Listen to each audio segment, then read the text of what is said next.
ভালো করে বলি, এই দেশে আমরা থাকবো, খুনিরা থাকবে না। এই দেশে আমরা থাকবো, চাঁদাবাজরা থাকবে না। এই দেশে আমরা থাকবো, টেন্ডারবাজ থাকবে না।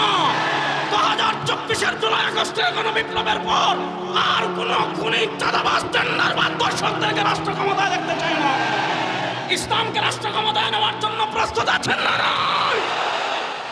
খুনিদের বিরুদ্ধে কোনো মার্কা আছে? টেন্ডারবাজের বিরুদ্ধে কোনো মার্কা আছে? ভারতের আধিপত্যবাদ মোকাবেলার কোনো মার্কা আছে? মসজিদ মাদ্রাসা রক্ষার কোনো মার্কা আছে? কোন মার্কা? সবাই বলেন। সারা বাংলায়, ঢাকায়, নারায়ণগঞ্জে। শোনেন, আমরা স্পষ্ট ভাষায় বলি, 2024-এর জুলাই আগস্টের গণবিপ্লবের পর আমরা ভারতের আধিপত্যবাদকে পরাজিত করেছি। আমরা দিল্লির গোলামি থেকে মুক্তি লাভ করেছি।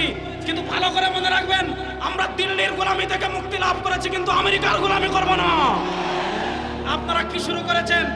আমরা দেখেছি ঢাকায় আপনারা মানবাধিকার, জাতিসংঘের মানবাধিকারের অফিস করতে চাচ্ছেন। শুনেন, পৃথিবীর যে কয়েকটা রাষ্ট্রে সবচেয়ে বেশি মানবাধিকার লঙ্ঘিত হচ্ছে, তার ভিতর অন্যতম হলো ভারত। আমরা দেখেছি সেখানে মুসলমানদেরকে বিনা অপরাধে হত্যা করা হয়, মসজিদ ভেঙে দেওয়া হয়, মাদ্রাসা ভেঙে দেওয়া হয়, মুসলমানদেরকে জুমার নামাজ পড়তে দেওয়া হয় না, ঈদের নামাজ পড়তে দেওয়া হয় না। আপনারা যদি প্রকৃত মানবাধিকার প্রতিষ্ঠা করতে চান, ভারতে যান। বাংলাদেশের গতিত মানবাধিকারের প্রয়োজন নাই। শুনেন, আপনারা মানবাধিকারের নামে যদি সমকামিতাকে দেশে প্রতিষ্ঠা করতে চান, আপনারা মানবাধিকারের নামে যদি এলজিবিটিকিউকে প্রতিষ্ঠা করতে চান, আপনারা মানবাধিকারের নামে যদি পশ্চিমা কোনো এজেন্ডা বাস্তবায়ন করতে চান, রব্বেকে আবার কসম করে বলছি, আমাদের শরীরে 1 ফোঁটা রক্ত থাকতে পশ্চিমা কোনো এজেন্ডা এই দেশে বাস্তবায়ন করতে দেব না। আপনারা দেখেছি একদিকে জাতিসংঘের মানবাধিকারের অফিস চালু করছেন, আরেকদিকে পতিত শেখ হাসিনা ইসলামপন্থীদের বিরুদ্ধে জঙ্গি জঙ্গি জঙ্গি জঙ্গি জঙ্গি জঙ্গি ট্যাগ লাগাতো। আপনারাও সেই ট্যাগ লাগানো শুরু করেছেন। শুনেন, আপনারা একদিক থেকে বলবেন বাংলাদেশে কোনো জঙ্গি নাই, আরেক দিক থেকে আপনারা আলেমদেরকে জঙ্গি ট্যাগ লাগানো শুরু করবেন। আমরা দেখতে পাচ্ছি প্রশাসনের শেখ হাসিনার স্বৈরাচারের ভূত এখনো পুরোপুরি দূর হয় নাই। ভূত কেমনে তাড়ানো যায় এটা আমরা খুব ভালো করে জানি। কোথায় কোন ভূত আছে, কেমনে তাড়ানো যায় এটা আমরা খুব ভালো করে জানি। শুনেন, আমরা কারো পাপের আদর্শ বাস্তবায়নের জন্য রাজনীতি করি না।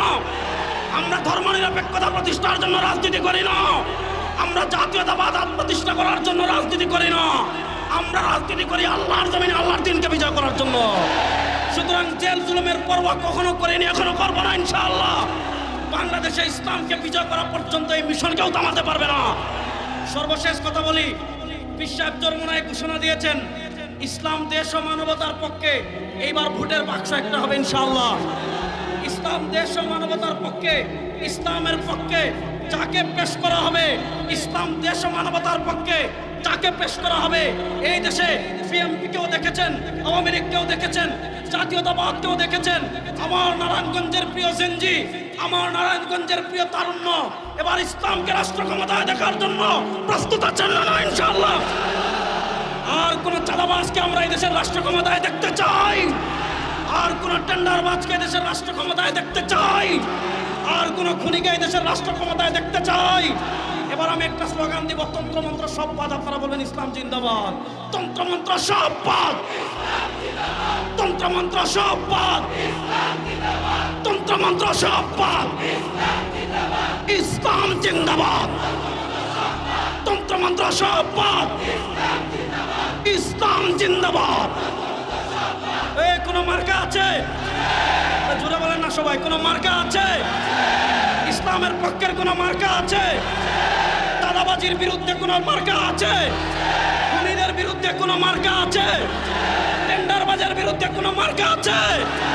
ভারতের আধিপত্যবাদ মোকাবেলার কোন মার্কা আছে? মসজিদ মাদ্রাসা রক্ষার কোন মার্কা আছে? কোন মার্কা? সবাই বলেন। সারা বাংলায়, ঢাকায়, নারায়ণগঞ্জে, সিলেটে, চট্টগ্রামে, বরিশালে এবার যাবে পীর সাহেবের, শেখ চরমোনাই, কাজী ভাইয়ের, মা বোনদের, আমার তোমার এবার যাবে সংসদে। নারা বাংলায় নারায় থাকবে। ইনকিলাব জিন্দাবাদ। আবার দেখা হবে।